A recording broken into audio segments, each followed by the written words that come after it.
Now let us study the graph of tan x. Okay, so I'm assuming that you know the values of tan theta,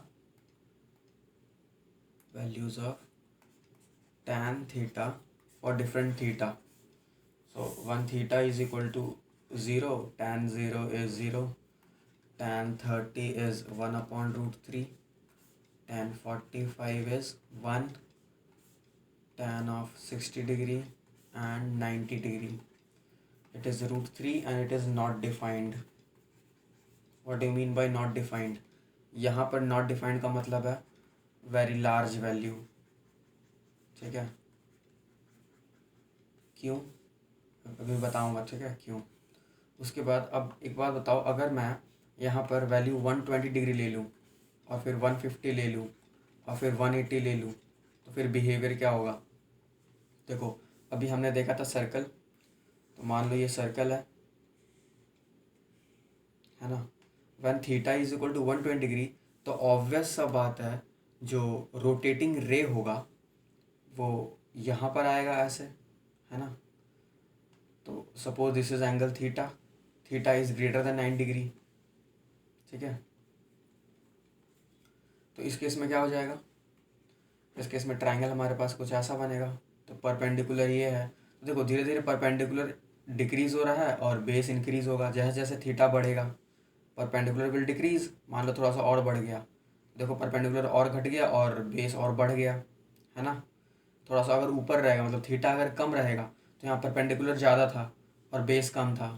as theta is increasing, perpendicular is decreasing and base is increasing. Okay, so let me clear these two drawings. ठीक है, तो हम ये वाला case लेते हैं. तो यहाँ पर देखो, अगर theta is equal to suppose 120 या 150 डिग्रीज है, तो टैन थीटा की वैल्यू क्या होती है. Tan theta is equal to P upon B. तो परपेंडिकुलर यहाँ डिक्रीज हो रहा है और बेस यहाँ पर इंक्रीज हो रहा है. तो अब टैन थीटा की वैल्यू क्या आएगी, है ना. तो देखो हम क्या करते हैं, सबसे पहले हम लिमिटिंग केस के लिए फाइंड करते हैं कि वैन, सबसे पहली बात तो when p is equal to 0 find कर लेते हैं. दूसरी बात कि when b is equal to 0 तब फाइंड कर लेते हैं, है ना. तो सपोज ये जो रे है उसका पोजीशन यहीं पर है, मतलब 90 डिग्री है. ठीक है, तो मैं क्या बोलूँगा, when theta is equal to 90 degree. ठीक है, ये वाला केस स्टडी कर रहे हैं हम, ये वाला. तो when theta is equal to 90 degree, तो मैं क्या बोलूँगा, perpendicular is equal to hypotenuse and base is equal to 0, है ना. देयरफॉर tan थीटा की value is equal to tan of 90 degree is equal to perpendicular by base होता है. तो परपेंडिकुलर तो यहाँ पर h है और बेस यहाँ पर 0 है. ठीक है, तो h अपॉन 0. ठीक है, अगर हम वैल्यू पुट करें यहाँ पर, तो ये तो h अपॉन 0 आ जाएगा और हमें पता है कि division bye 0 is not possible. ठीक है, तो दिस इज़ नॉट डिफाइंड, है ना. हम इसे क्या बोलेंगे, दिस इज़ नॉट डिफाइंड. लेकिन अगर थोड़ा इसका मीनिंग समझें हम, तो क्या बोल सकते हैं. देखो, अगर सपोज ऊपर मेरे पास कोई एक नंबर है न्यूमरेटर में अल्फ़ा और नीचे मेरे पास है वैल्यू 1, तो alpha by 1 and then I write like alpha by 2. Okay, then I write like alpha by 3 and so on. तो देखो मैं कर क्या रहा हूँ, मैं धीरे धीरे ऊपर न्यूमरेटर वैल्यू तो सेम है, डिनोमिनेटर की वैल्यू को इंक्रीज कर रहा हूँ, है ना. पहले 1 था डिनोमिनेटर में, अब मैंने डिनोमिनेटर में 2 कर दिया, फिर मैं डिनोमिनेटर में 3 कर दिया, फिर 4 5 6 एंड सो ऑन. तो इसे मैं क्या बोलूँगा कि वैल्यूज़ आर डिक्रीजिंग, है ना. इसका मतलब डिक्रीजिंग. ठीक है, पहले मेरे पास अल्फ़ा था वैल्यू, अब अल्फ़ा बाई 2 हो गया. अल्फ़ा बाई 2 ऑब्वियसली अल्फ़ा से कम होता है. फिर अल्फ़ा बाई 3 आ गया, तो अल्फ़ा बाई 3 का भी वैल्यू अल्फ़ा बाई 2 से कम होता है and so on. Value decrease करते जाएगा हमारे पास. ठीक है, और अगर मैं बोलूँ कि एक काम करो, अल्फ़ा बाई 1 तो पहला वैल्यू है ही, नीचे क्या करो, अल्फ़ा बाई हाफ ले लो, है ना. मैंने यहाँ पे क्या किया था, 1 से 2 लिया, 2 से 3 लिया. अब मैं यहाँ पे क्या कर रहा हूँ, 1 से 1/2 ले लिया मैंने, फिर 1 से 1/3 ले लिया, फिर अल्फ़ा 1/4 ले लिया. मतलब मैं 1 से कम वैल्यूज़ ले रहा हूँ डिनोमिनेटर में. ठीक है, एंड सो ऑन. तो मैं क्या बोलूँगा, कि because the denominator values are decreasing, values are increasing, values are increasing. कैसे? देखो ये तो अल्फ़ा बाई वन अल्फ़ा हो गया, चलो ठीक है। Alpha upon one by two को अगर हम सिंप्लीफाई करें so it can be written as two alpha. ये जो डिनोमिनेटर में टू है यहाँ पर, वो टू वाला पोर्शन ऊपर चला जाएगा न्यूमरेटर में, so will get two alpha by one. Here we will get three alpha by one, here we will get four alpha by one. ठीक है, तो हमें क्या समझ आ रहा है यहाँ पर कि अगर डिनोमिनेटर की वैल्यू डिक्रीज होती है तो ओवरऑल फ्रैक्शन की वैल्यू इंक्रीज होती है। ठीक है, तो एक बात बताओ, जब लिमिटिंग केस होगा कि अल्फ़ा अपॉन यहाँ पर ज़ीरो, बिल्कुल ज़ीरो के करीब आ जाए, ठीक है, तो हम क्या बोलेंगे? Very large value, very large value. ठीक है, तो आई होप ये समझ आया होगा। And therefore here it is written like very large value, है ना। तो ये केस तो क्लियर हो गया होगा। ठीक है, नाउ लेट अस मूव जब थीटा इज इक्वल टू 180 हो जाए। ठीक है, तो जब थीटा 180 हो जाए तो क्या होगा? तो देखो थीटा जब 180 हो जाए मतलब ये जो लाइन है बिल्कुल ऐसे निगेटिव एक्स एक्सिस के साथ कोइंसाइड कर जाएगा, तो हम क्या बोलेंगे कि परपेंडिकुलर उस केस में ज़ीरो हो गया और बेस जो है वो हाइपोटेनस हो गया, है ना। Therefore tan theta is equal to tan of 180 degrees is equal to p upon b, this is equal to 0 upon b, b is h, this will be equal to 0, है ना। तो tan ऑफ 180 डिग्रीज की value हमें मिल गई 0, tan of 90 की value not defined. ठीक है, अब एक और केस फाइंड कर लेते हैं, tan ऑफ 135 डिग्री। ठीक है, tan ऑफ 135 डिग्री, तो tan ऑफ 135 डिग्री क्या होता है? देखो tan ऑफ 135 का मतलब हमें परपेंडिकुलर अपॉन बेस की वैल्यू फाइंड करनी है उस केस में। तो अगर हम फिगर से समझे ना, so if this is the figure, तो ये बिल्कुल एग्जैक्टली ये जो एंगल यहाँ पे 45 डिग्री होगा और ये एंगल अगर 45 डिग्री होगा ना, ये 45 है और प्लस ये 90, तो 90 प्लस 45 इज़ 135, तो ये टोटल एंगल हो जाएगा theta is equal to 135 degrees. ठीक है, तो उस केस में यहाँ पे 45 डिग्री एंगल बनेगा, और अगर ये 45 डिग्री एंगल बन गया और ये 90 है तो ये भी 45 डिग्री एंगल होगा। तो उस केस में परपेंडिकुलर और बेस दोनों का लेंथ सेम हो जाएगा। So we can write here perpendicular is equal to base. ठीक है, तो सपोज मैंने बी को भी पी ही लिख दिया, मैं पी को भी बी लिख सकता था, कोई दिक्कत नहीं है यहाँ पे। फिर ये दोनों कैंसिल होकर वैल्यू आ जाएगा मेरे पास 1। ठीक है, अब देखो थोड़ा सा और बेसिक अंडरस्टैंडिंग के लिए तुम समझ सकते हो, अगर थीटा 135 से थोड़ा ऊपर होगा तो परपेंडिकुलर बड़ा होगा, बेस छोटा होगा, ऐसा वैल्यू बनेगा, है ना। जब थीटा 135 से छोटा है, यहाँ पे ऐसा बनेगा ना ये ट्राइंगल, तो परपेंडिकुलर ज़्यादा है, बेस छोटा है। ठीक है, धीरे धीरे धीरे धीरे क्या हो रहा है, परपेंडिकुलर की वैल्यू घट रही है, मतलब न्यूमरेटर की वैल्यू घट रही है और डिनोमिनेटर बढ़ रही है, तो वैल्यू छोटा होगा धीरे धीरे, है ना। अभी मेरे पास यहाँ पर परपेंडिकुलर की वैल्यू बड़ी है और बेस की वैल्यू छोटी है, डिनोमिनेटर की वैल्यू छोटी है, so will get a higher value, है ना। तो हम क्या बोल सकते हैं कि when theta is equal to 90 degree value is maximum, और जैसे जैसे थीटा 180 की ओर जा रहा है वैल्यू 0 की ओर डिक्रीज कर रहा है। क्यों? क्योंकि डिनोमिनेटर की जो वैल्यू है ना वो बढ़ रही है, और अभी हमने देखा था कि डिनोमिनेटर अगर इंक्रीज करता है, डिनोमिनेटर, तो हम क्या बोलते हैं, सॉरी इस केस में डिनोमिनेटर अगर इंक्रीज करता है तो वैल्यूज आर डिक्रीजिंग। नीचे वाले केस में तो डिनोमिनेटर डिक्रीज कर रहा है ना। डिनोमिनेटर यहाँ पर बेस है, जैसे जैसे हम थीटा बढ़ाएंगे डिनोमिनेटर मतलब बेस, बेस की वैल्यू इंक्रीज होगी as theta is increasing, and therefore the values will decrease according to this first logic, है ना। तो आई होप ये कॉन्सेप्ट समझ आया होगा। अगर ये कॉन्सेप्ट समझ आया, so now we can draw the graph of tan theta. लेकिन देखो उससे पहले मैं यहाँ पर एक चीज़ क्लियर कर देता हूँ, tan 0 की वैल्यू 0 हो गई, ठीक है, और tan 180 की वैल्यू भी 0 अभी हमने देखा। ठीक है, नाउ tan 150 की वैल्यू वही होगी जो tan 30 डिग्री की होगी वैल्यू, 1/√3, लेकिन इस केस में यहाँ पर नेगेटिव वैल्यू आएगा because the base is negative air. Base जो है ना वो देखो नेगेटिव एक्स डायरेक्शन में है ना, या फिर हम क्या बोल सकते हैं, नेगेटिव एक्स एक्सिस। ठीक है, सिमिलरली 60। अब देखो यहाँ पर तुम थोड़ा सा और समझ सकते हो अगर सब समझने में कन्फ्यूजन हो रहा है। सपोज ये मैंने बनाया यहाँ पर, ये 60 डिग्री एंगल है। ठीक है, ये 60 डिग्री है, तो बिल्कुल सेम तरीके से मैं इधर भी तो एक 60 डिग्री बना सकता हूँ, है ना। ये दोनों ट्राइंगल्स कॉन्ग्रुएंट हो जाएंगे, है ना। तो अगर ये 60 डिग्री है, ये 60 डिग्री है, तो ये टोटल एंगल कितना हो जाएगा, ये यहाँ से यहाँ तक बस। ठीक है ना, इसे हम क्या बोलेंगे, 120 डिग्रीज। तो इस 120 डिग्री के लिए जो वैल्यू होगा वो इस 60 डिग्री के लिए भी तो वैल्यू होगा। बस हाँ, यहाँ पे एक चीज़ ऐड हो जाएगा कि जो बेस है वो नेगेटिव होगा, तो tan ऑफ 60 डिग्री के लिए जो वैल्यू होगा वही tan ऑफ 120 डिग्री के लिए भी वैल्यू होगा, बस जो वैल्यू होगा वो नेगेटिव होगा because we are considering in second quadrant.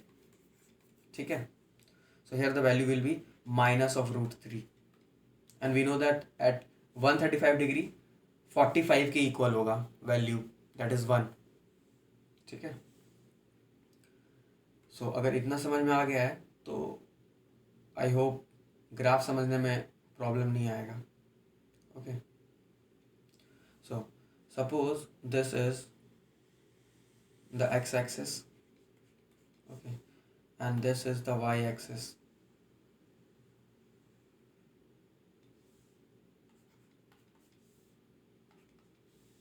Now अभी हमने देखा कि tan ऑफ 0 की वैल्यू क्या होती है, 0। ठीक है, tan ऑफ 30 डिग्री की वैल्यू होती है 1/√3। So tan of 30 degree, suppose this is 30 degree and then थोड़ा मैं बड़ा वैल्यू ले लेता हूँ। ठीक है, suppose this is 30 degree, okay, and then this will be the double of 30 degree, that is 60 degree. This is 30, this is 60, so here there will be 45 degree. Okay, 30 degrees and here it will be 45 degrees, here it will be 60 degrees. ठीक है, और उसके बाद फिर यहाँ पर 30 30 and here 30, suppose this is 90 degrees. ठीक है, सिमिलरली इधर मैंने ले लिया -30 डिग्री। ठीक है, फिर -60 डिग्री, बीच में कहीं -45 डिग्री भी होगा, और ये हो गया -90 डिग्री। ठीक है, और आगे की वैल्यूज़ अगर लेना है तो मैं यहाँ पे ले सकता हूँ ऐसे 120 degrees, 150 degrees and suppose this is 180 degrees. ठीक है, now the value of tan at 30 degree is 1/√3। So suppose this is 1/√3, this is 1/√3। Okay, at theta is equal to 45 degree, the value of tan is 1. So suppose this is 1, the 1 is greater than 1/√3. Okay, क्योंकि यहाँ पे हम 1 को किसी चीज़ से, किसी value से divide कर रहे हैं, तो ये छोटा होगा। Okay, now the value of tan 60 is √3, so √3 is 1.732, है ना। सो सपोज जो वैल्यू आएगा वो यहाँ पर आएगा कहीं पर, this will be √3 and tan 90 is undefined. और मैंने बताया था कि ये एक बहुत ही बड़ा क्वांटिटी होता है, वेरी लार्ज वैल्यू, है ना। तो हम यहाँ पर क्या करेंगे, एक लाइन ऐसे ड्रॉ कर लेते हैं। ठीक है, क्यों लाइन ड्रॉ करेंगे, इस चीज़ को समझने के लिए कि इस पॉइंट पे जो वैल्यू है ना वो बहुत ही लार्ज है, मतलब 90 डिग्री पर हमें कोई पार्टिकुलर वैल्यू नहीं मिलेगा, मैं बस ऐसे करके ऐसे शो करके छोड़ दूंगा, है ना, ताकि हमें ये पता चले कि इसका वैल्यू ऐसे करके इंक्रीज कर रहा है। ठीक है, तो ये हो गया tan का graph in the first quadrant only. ठीक है, नाउ अगर मैं सेकंड क्वाड्रेंट में आ जाऊँ तो सेकंड क्वाड्रेंट में अभी हमने देखा था कि वैल्यूज़ जो है वो निगेटिव हो जाएंगी बस, है ना। तो 120 डिग्री के लिए वही वैल्यू होगा जो 60 डिग्री के लिए होता है ना। तो 60 डिग्री के लिए मैं क्या बोल सकता हूँ, देखो 60 डिग्री के लिए वैल्यू में बस √3 है ना, तो यहाँ पर वैल्यू सपोज देखो अगर ये 1/√3 है, so this will B 1/√3, this will B 1, and suppose this will be -√3, -1 and -1/√3। So 120 degree के लिए मेरे पास वैल्यू क्या आ गया, -√3। और 150 के लिए मुझे क्या वैल्यू मिलेगा, 150 के लिए मुझे वैल्यू मिलेगा the same value which is for 30 degree.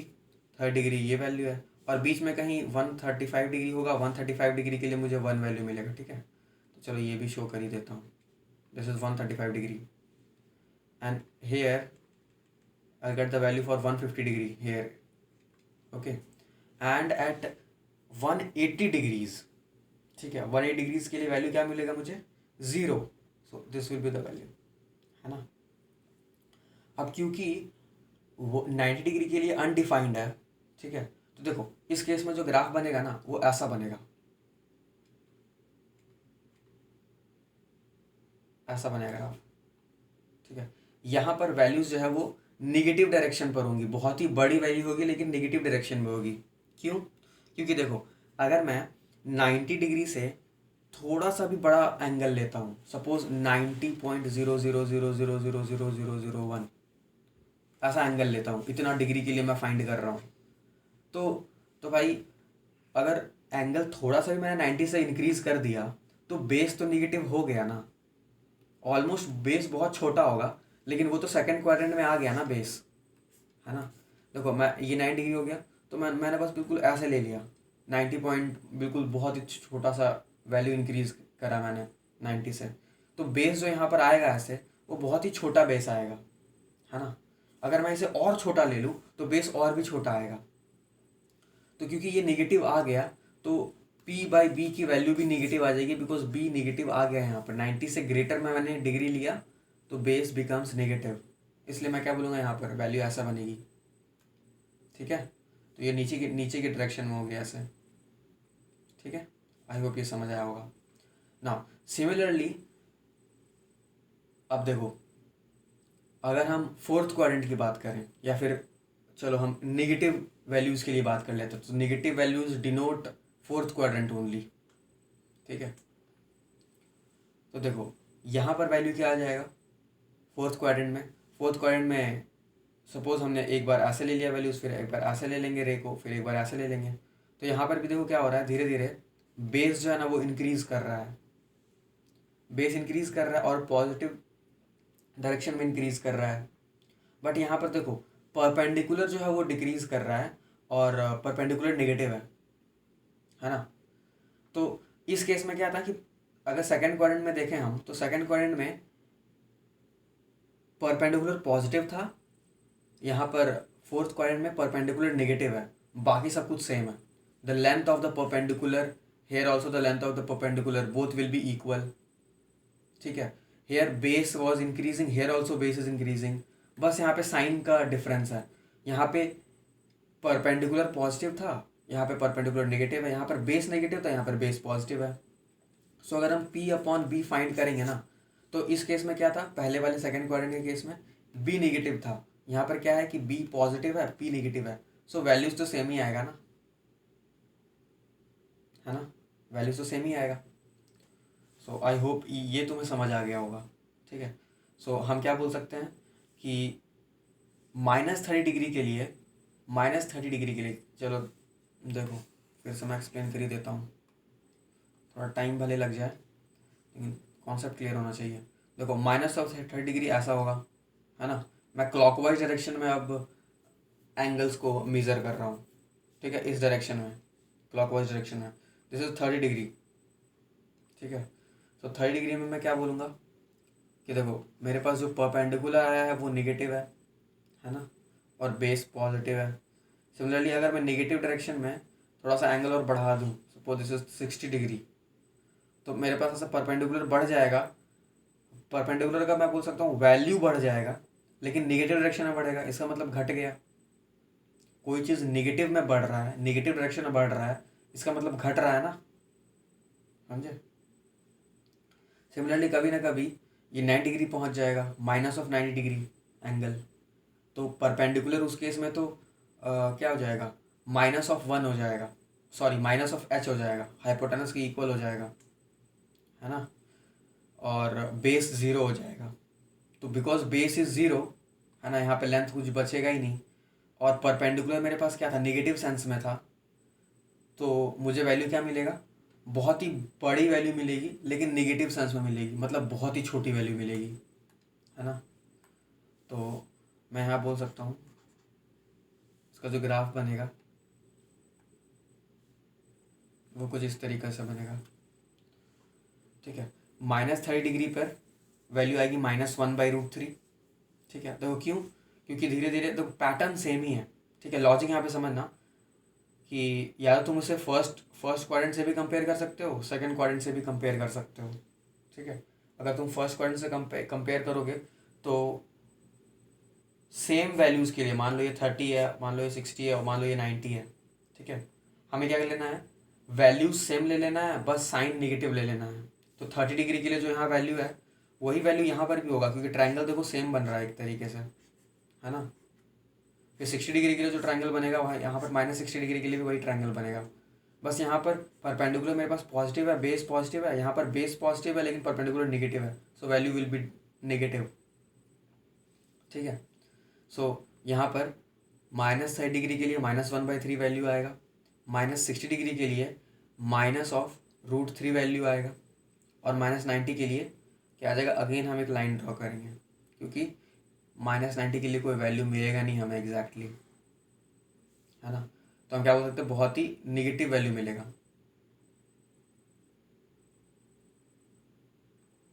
कुछ ऐसा जाएगा उसका ग्राफ, ठीक है, ये समझना, ऐसा होगा इसका ग्राफ, ठीक है। नाउ दीज टू लाइन्स, ये जो दो लाइन है इसे हम एजम्पटोड्स बोलते हैं, ठीक है। These two straight lines are called asymptotes, ठीक है। अब क्या होते हैं एजम्पटोड्स, ये किसी और वीडियो में देखेंगे, बाद में हम पढ़ेंगे, ठीक है, एजम्पटोड्स,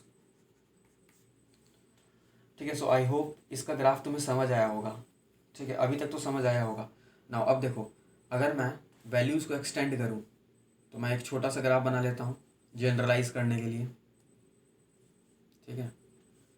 सो suppose this is the X axis and this is the Y axis, ठीक है।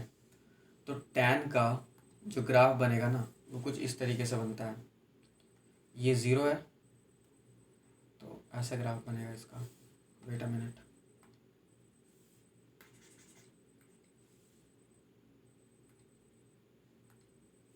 ओके, इसका ग्राफ कुछ इस तरीके से बनता है,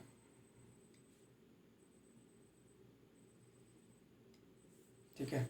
और ये जो लाइन होता है, यहाँ पर एक लाइन होता है समझ लो,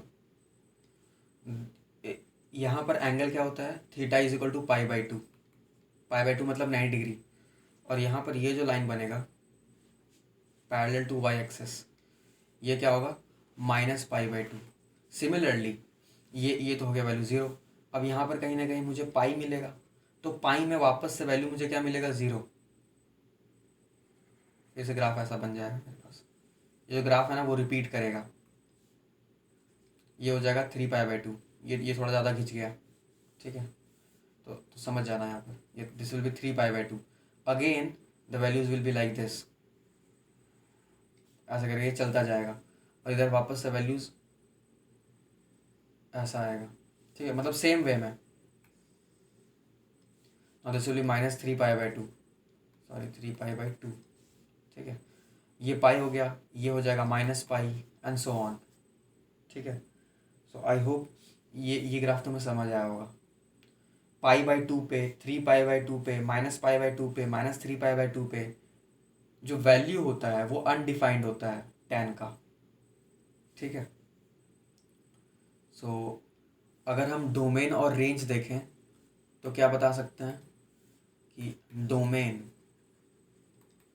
डोमेन ऑफ tan थीटा और tan x = देखो किस किस वैल्यूज़ के लिए tan थीटा या फिर tan x जो फंक्शन है वो डिफाइंड है, तो तुम सारे रियल वैल्यूज़ ले लो, लेकिन वो रियल वैल्यूज़ मत लो। देखो ये रियल वैल्यूज़ मत लो, क्योंकि यहाँ पर डिफाइंड नहीं है ना, यहाँ पर हमें कोई वैल्यू ही नहीं मिल रही है।